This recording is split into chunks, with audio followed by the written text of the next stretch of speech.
Uganda is a beautiful country in the eastern part of Africa. It was once described by Winston Churchill as a pearl of Africa.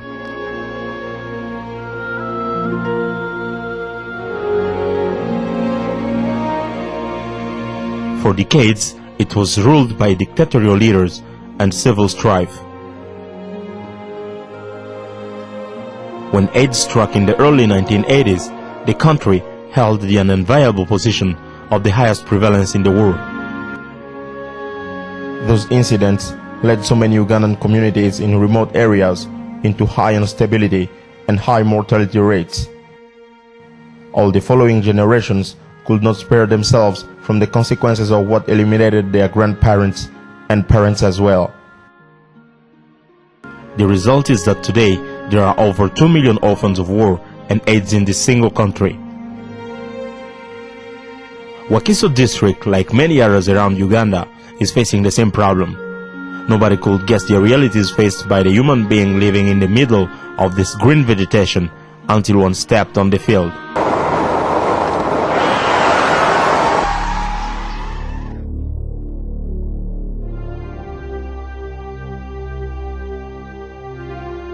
This area is called Budaali. Since the end of the Civil War, many people of second age lost their lives and the village is today demographically unbalanced.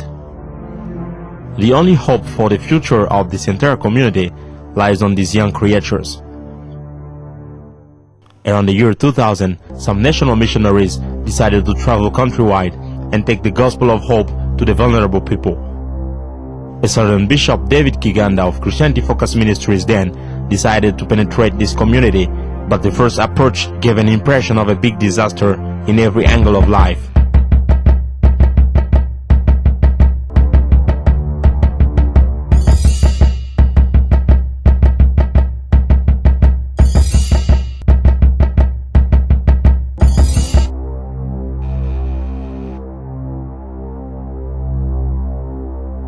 Orphans and non-orphans are all in the same standard of life, and even worse for some. Getting food needs a strong person to dig and farm. There is no access to education. The only school in the area is located 5 kilometers away from the village, and only 10% of the orphans have access to studies. The devoted ones so had to move 10 kilometers to and from every day.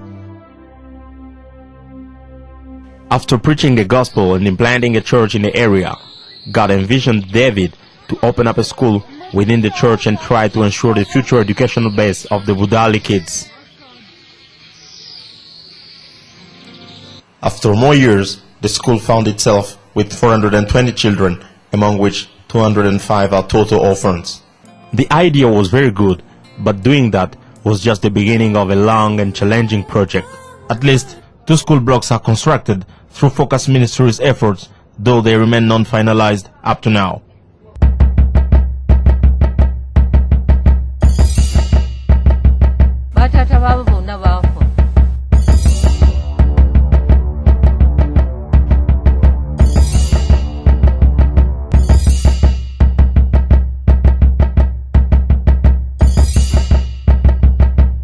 We don't have the solution for that.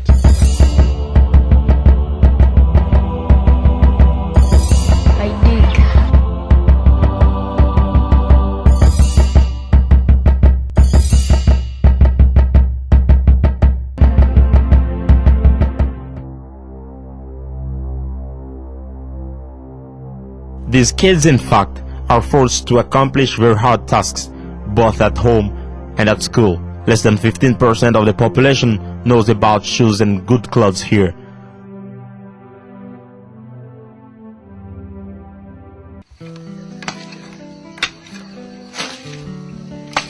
Every morning, as early as 4 a.m., the children have to be waken up by their grandparents, all old of age, to go and dig, since that's the only way of securing food.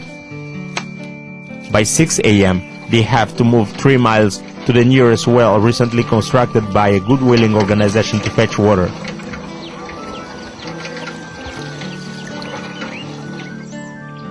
It's only after doing so that they will have their breakfast. Groundnuts for some and fruits for others. Then comes the idea of going to school. They move 3, 4, 5 kilometers in the dry season. They have to step on these hard stones every day. And when it comes to rain, the exercise changes, and their feet must face the muddy way to their future success. Everybody tries to get used to this, since they all know that the future of this entire community is now in their hands. The long way to Budaali Focus Grammar School takes them under trees, stepping on red ants and any other hurting object on their path. Finally, they end up making it to school. But here again, more is to be done. Every kid is obliged to carry firewood for long distances to make sure there is fire at school and hope to have something during lunchtime.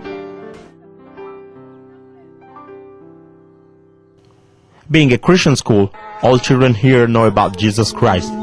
Higher, higher, higher, higher, higher, higher, higher, higher, higher, Jesus, higher. Lower, lower, lower, lower, lower, lower, lower, lower. They are trained in prayers and are always exhorted every morning by the head teacher. Lord, we only pray that you give this day to us successfully.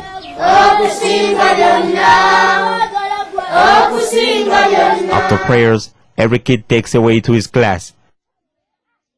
Only the upper classes are accommodated in the current school building, though they are still sitting on the floor. All lower classes have to play acrobatic games before studies. Their classes are under shades of the trees around the school compound.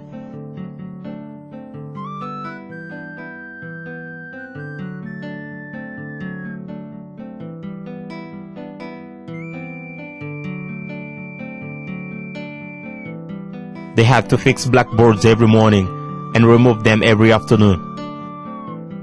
Desks are not enough, so the first to reach will secure places for themselves, and the latecomers find their gain on the soil. No big deal, since the main issue is to learn. The school needs water for cooking and other use. Some good-willing children will have to move by rotations 2 miles to the nearest well.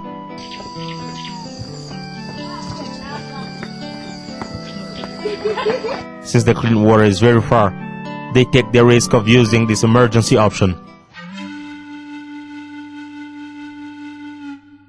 This stagnant water is not safe to be used, since it's exposed to a higher risk of bacterial contamination. But when you don't have what you like, you enjoy what you have.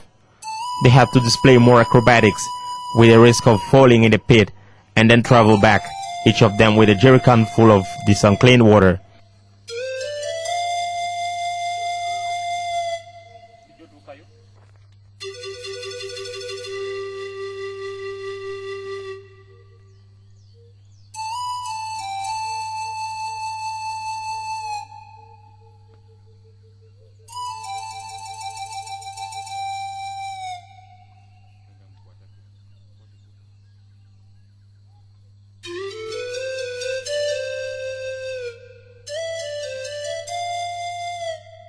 One can ask himself, what of diseases? Only God helps these children through their prayers, since there is no neighboring hospital to care for the sick. They are very clever and devoted. The word school. You can come and show me the word school. Show me the word school. Is he correct? Yes. Which word is that? School. So the word is school.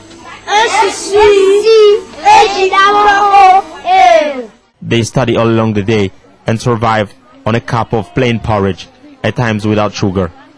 They are determined, strong and resistant.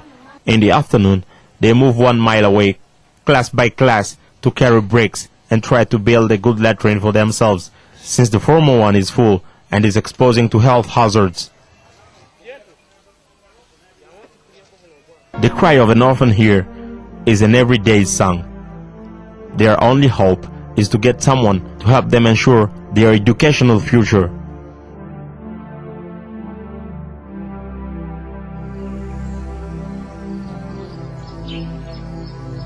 Every day here is not the same. At times, the nature decides to make it slow and surrender the entire school to a forced break.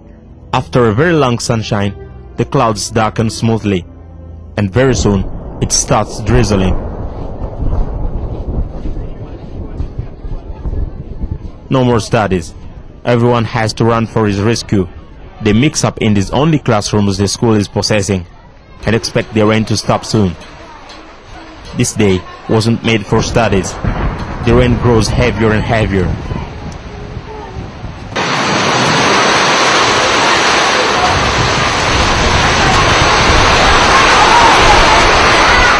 The rainwater finds no window around, and so decides to take advantage of these non-defensive and innocent people.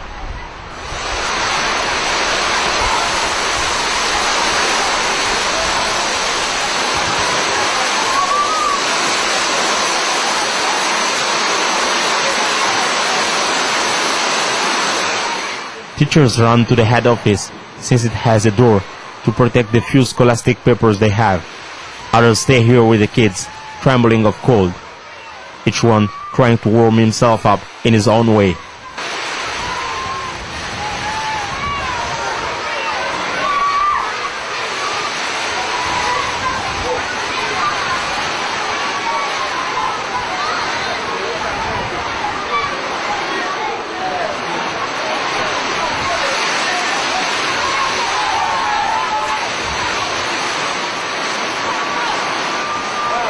But today was completely not their day.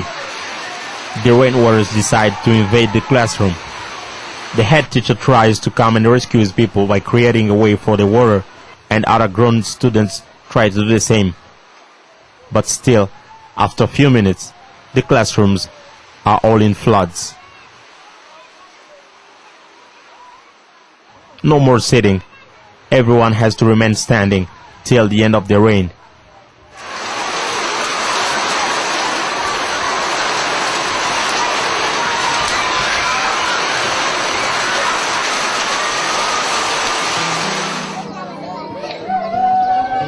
Later in the afternoon, the rain is over and life continues. The children, as purposed as they are, decide to use the few remaining hours and benefit something, then go back home.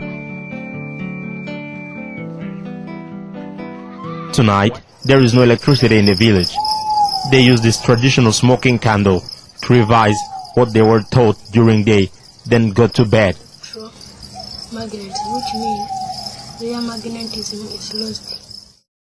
Facing many challenges, these kids at times only need love and care. Showing an example as a good parent to the Budaali kids, Bishop David always surprises them from time to time with gifts and donations of different nature. God answered part of the Budaali kids' prayers by sending them a donation of rubber shoes from Holy Souls, a shoemaking company in the United States of America.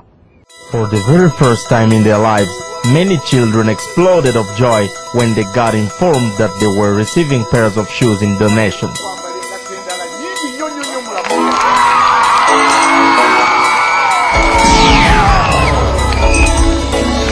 The exercise was not easy for them, learning how to put on a shoe. This young man is overwhelmed. He's putting on shoes for the first time. So his tears is not because of anything else, but he's wondering how God wonderful he is.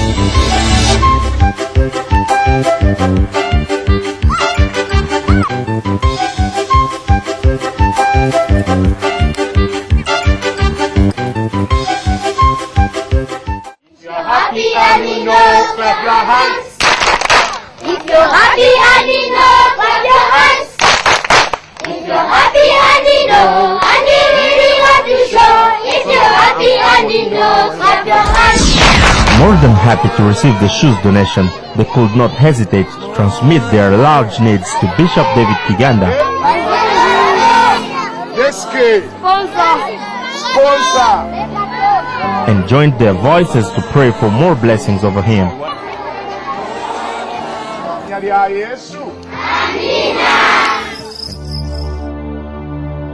Christianity Focus Ministries' vision for this village is to raise an empowered generation of children, provide a holistic education to disadvantaged ones, with a strong Christian foundation, increase access to education to 1,000 orphans and other vulnerable children in Budaali, and finally, impact them with the gospel of Jesus Christ at impressionable ages. These efforts require many good willing people to come in and join the project.